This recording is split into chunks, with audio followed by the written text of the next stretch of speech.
On this episode of Public Scrutiny, we'll be commenting on a TalkRadio interview where Julia Hartley Brewer reduces Green Party spokesperson Caroline Russell down to compost.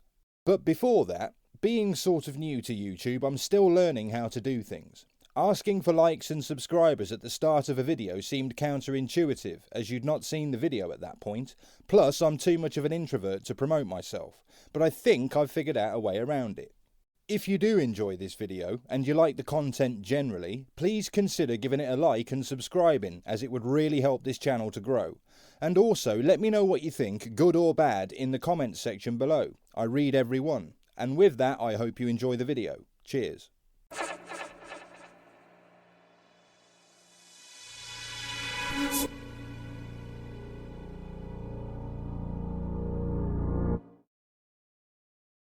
The Court of Appeal at the High Court yesterday ruled that the government's policy on expanding the airport with that third runway, which is not just sort of adding a third, it's effectively a whole new Gatwick airport to all intents and purposes at Heathrow. The court ruled yesterday that the government's policy on expanding the airport was unlawful because ministers had failed to take proper account of how it affected Britain's climate commitments. This is particularly the Climate Change Act and also the net zero by 2050 carbon emissions pledge. But a refusal to properly consider the UN Paris Agreement, which limits rises in global temperatures, is aimed at limiting rises in global temperatures, was legally fatal. The judges said this has a massive knock-on effect for every other airport project in the country, road projects, rail projects, and any energy projects as well. Well, there's only one thing for it then. We pull out of the global agreement and have our own policy instead. Otherwise, we're still being governed by an outside entity.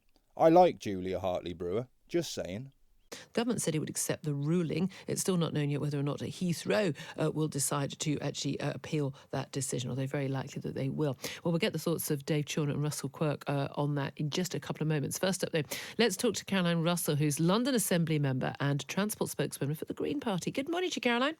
Good morning. Now, you and many other Green activists have been campaigning against the Heathrow sort of runway. I mean, basically, since before some of my listeners were born. It's been going on for that long. Big victory for you yesterday, but the knock-on effects of this are huge, aren't they?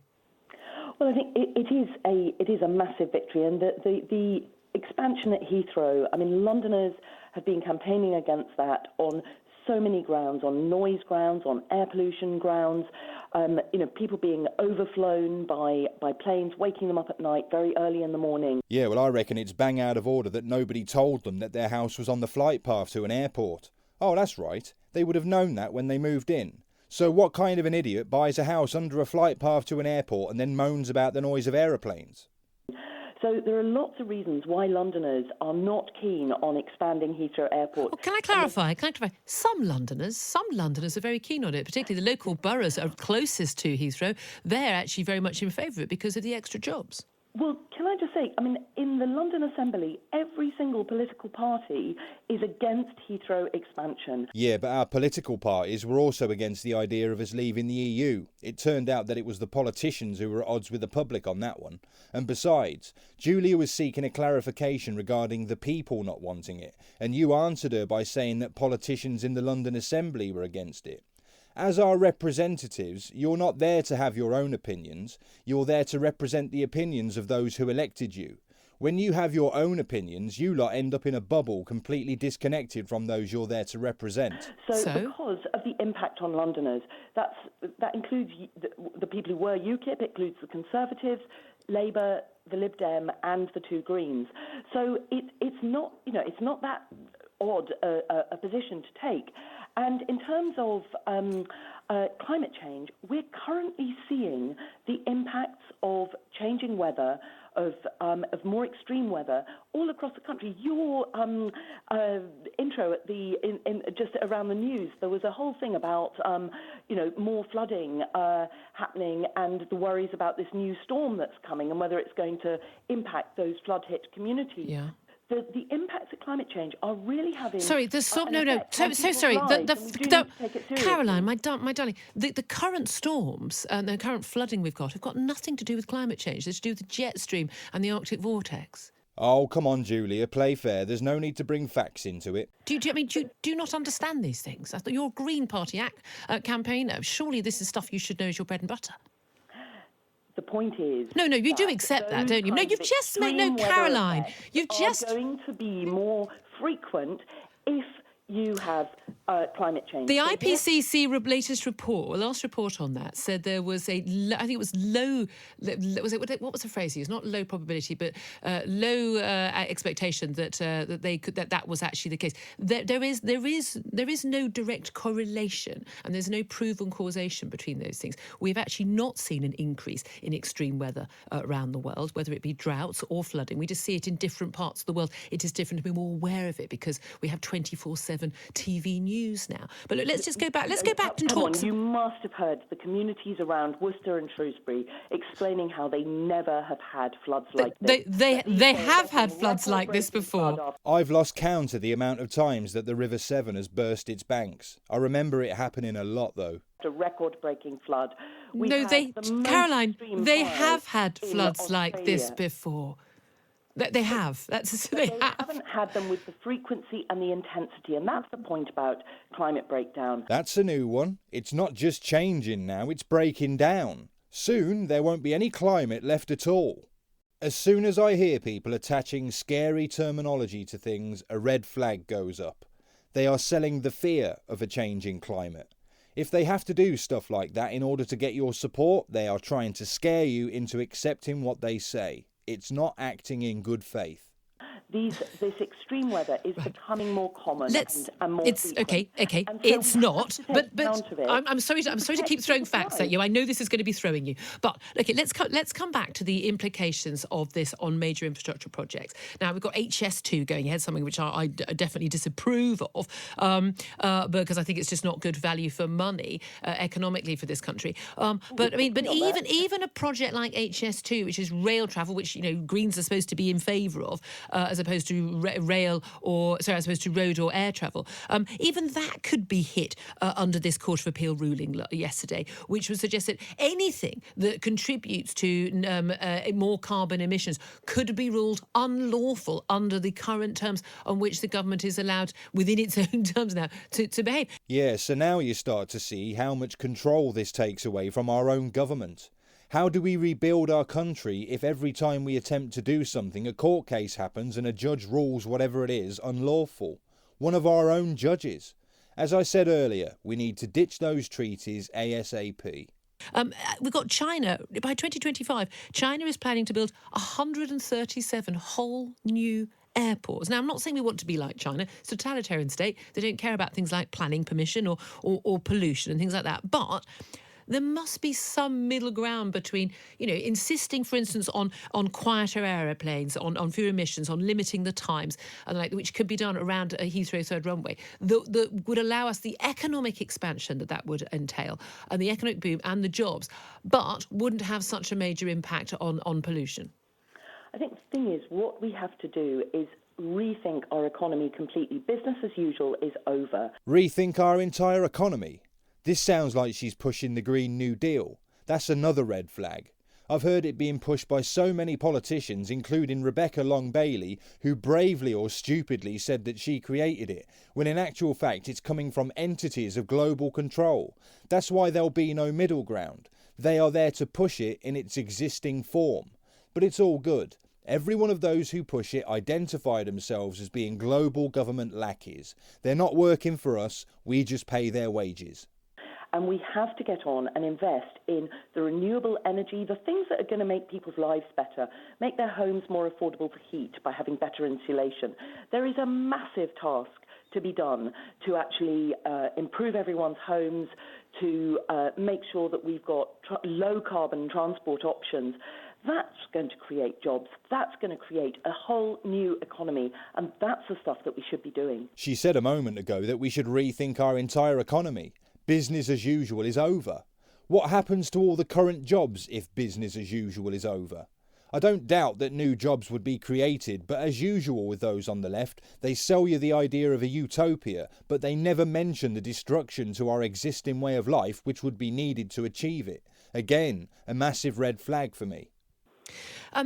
Do you think that there's an issue, though, in terms of this sort of... not many people will call it sort of virtue signalling by the British government, which actually has no real net effect. Even if we did, for instance, get to net zero emissions by 2050, even if that was feasible, we'd probably only do it by cutting our own manufacturing, cutting our own air transport and road transport, but at the same time basically transferring that to overseas. So, for instance, we won't build an energy plant here, we'll just import it from another country where they may be less green. We're going to be importing more goods from China, where we know they are, and in India, where we know they're far less green than we are. And actually, ultimately, the net effect on the world's carbon emissions is going to be higher rather than lower, while we sort of bask in the glory of the virtue signalling of how well we've done at cutting our carbon emissions. So if you expand that principle to cover the entire Western world where this green lunacy is being pushed en masse, what you end up with is the West being deindustrialised while the rest of the world carries on expanding, and they're using fears about a changing climate as a means to get the West to destroy itself economically. I reckon I object to that. And in my opinion, those actively pushing for it are even bigger traitors than those who wanted to keep us shackled to the EU. In fact, the remaining countries in the EU are going to be subjected to that process. With Brexit, we can get ourselves out of it, free ourselves from it. What will the other 27 nations do? Nothing, unless they themselves leave the EU as well. The point is, if we're going to cut our carbon, we're going to do it by making our world better. And our world will be better with more renewable energy and with these good new jobs that are going to come out of making everyone's lives Caroline, better. could you... Wow, those two responses. I've never heard anything like it before. We're going to reduce carbon emissions by making everyone's lives better. That's your plan, is it? It must be, because you're going to create jobs with it as well. I have never heard nonsense on that scale before. I had to take a break. The stick on my red flag broke. This shows me that these idiots are so far disconnected from reality that it's actually a danger to all of us that they should ever end up holding any kind of public office whatsoever. It beggars belief. That's the point I actually made to you. Well, you are trying to make out that if we don't build a third runway at Heathrow, that we're going to end up with importing lots of bad, dirty energy from somewhere else in the world. But actually, what we could do is make our world better. It's getting worse. Now, the exact same drivel is an alternative to importing energy from other nations around the world. Would you risk deindustrialising our own nation on the strength of this horseshit? I wouldn't, because the truth is we'd actually end up having our energy provided to us by countries that don't buy into the climate narrative. They could charge us whatever they like, or they could cut us off entirely, and this as an alternative to us having our own energy independence. I would ask what kind of idiot would actually peddle this rubbish, but it's not just Caroline Russell. All of them pushing the Green New Deal are pushing the exact same thing, and most, if not all of them, know exactly what it would mean for this country. It's a lot easier to peddle the dream than it is to answer simple questions about it, because it's very hard to counter simple logic with an ideologically driven utopian narrative. With lots of very affordable renewable energy. That would make people's lives better. I'm all in favour of making the world better. That sounds like a great idea. Heating bills, who are living in fuel poverty. Well, hold on a minute, Caroline. Wait. Heating bills have gone up because of green taxes. Yeah, 20% of your energy bill came about as a result of green taxes. Oh, actually, that's another thing. Imagine if you're the EU. Think about the amount of money that you'd get by sticking 20% on everyone's energy bills.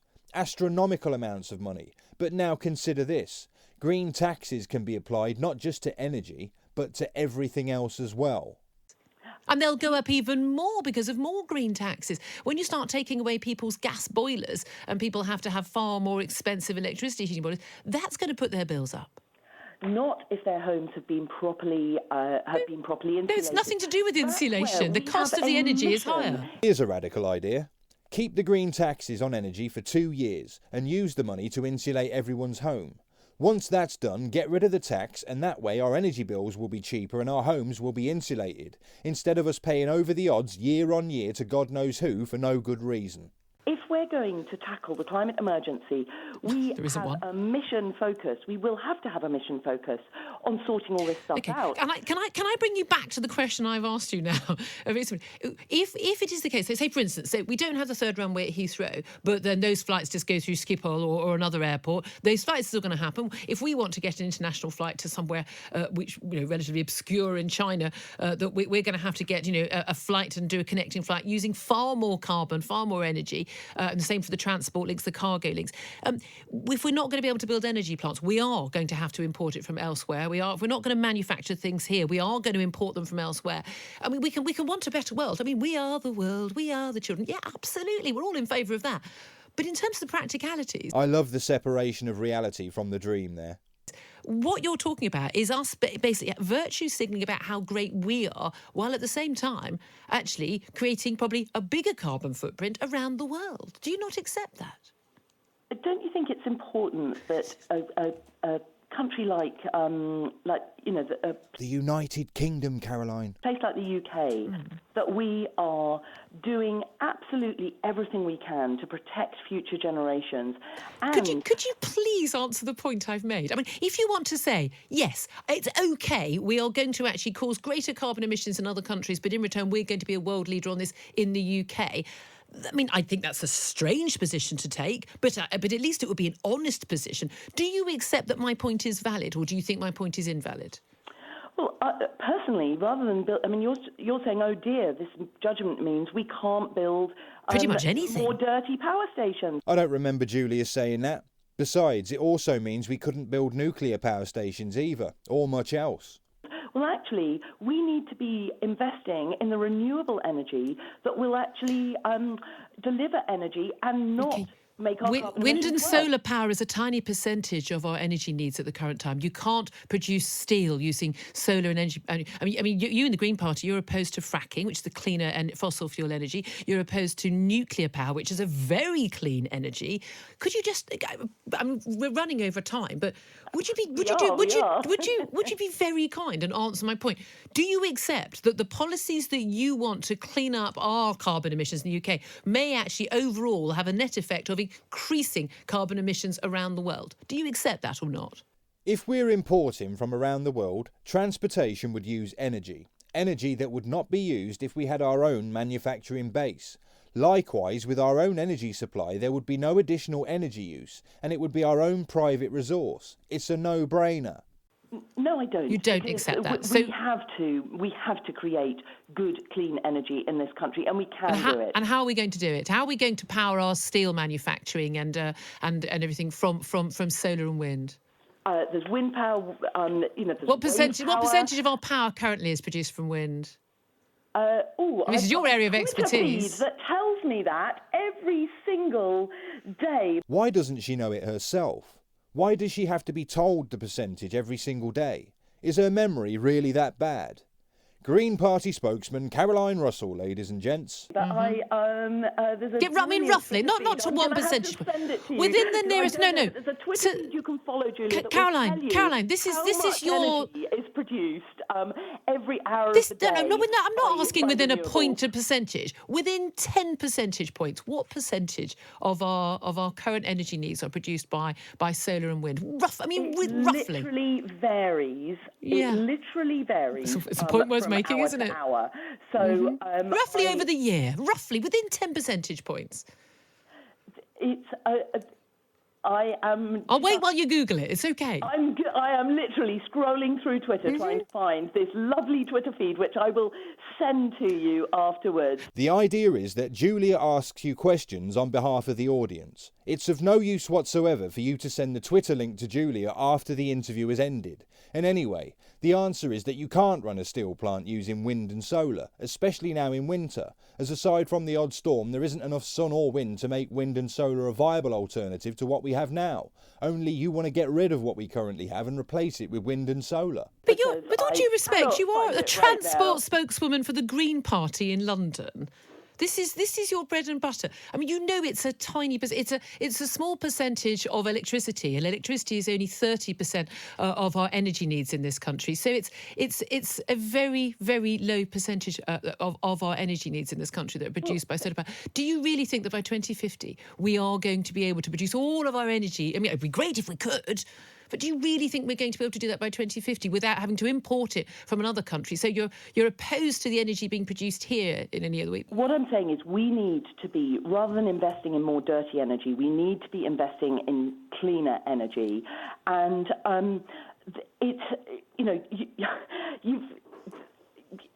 Don't worry, folks. As soon as we break free of these climate treaties, there won't be anything else above us messing with our lives. We'll be free, and the structures of control will be powerless. No pun intended. Things like Transport for London, they only use 0.01% of renewable energy at the moment. They could be doing so much better. The mayor could be investing in power purchase agreements that would actually invest in shovel-ready new renewable energy projects. This, we have to do better across every area of our lives. Caroline, we're going to have to leave it there. I'm about 5 minutes over time. I really appreciate you coming on and talking to us. Well, after that interview, I'm kind of speechless myself. They can push the narrative, but they can't answer questions about it. Because as soon as somebody like Julia Hartley Brewer starts asking questions, which, to be fair, have very easy answers, it destroys the narrative. I hope they make Caroline Russell leader of the Green Party. We'll have this thing wrapped up by tea time. So thanks to TalkRadio and Julia Hartley Brewer for an absolute classic. And don't forget you can catch Julia's show from 6:30 a.m. weekdays. And with that, I'm out of here.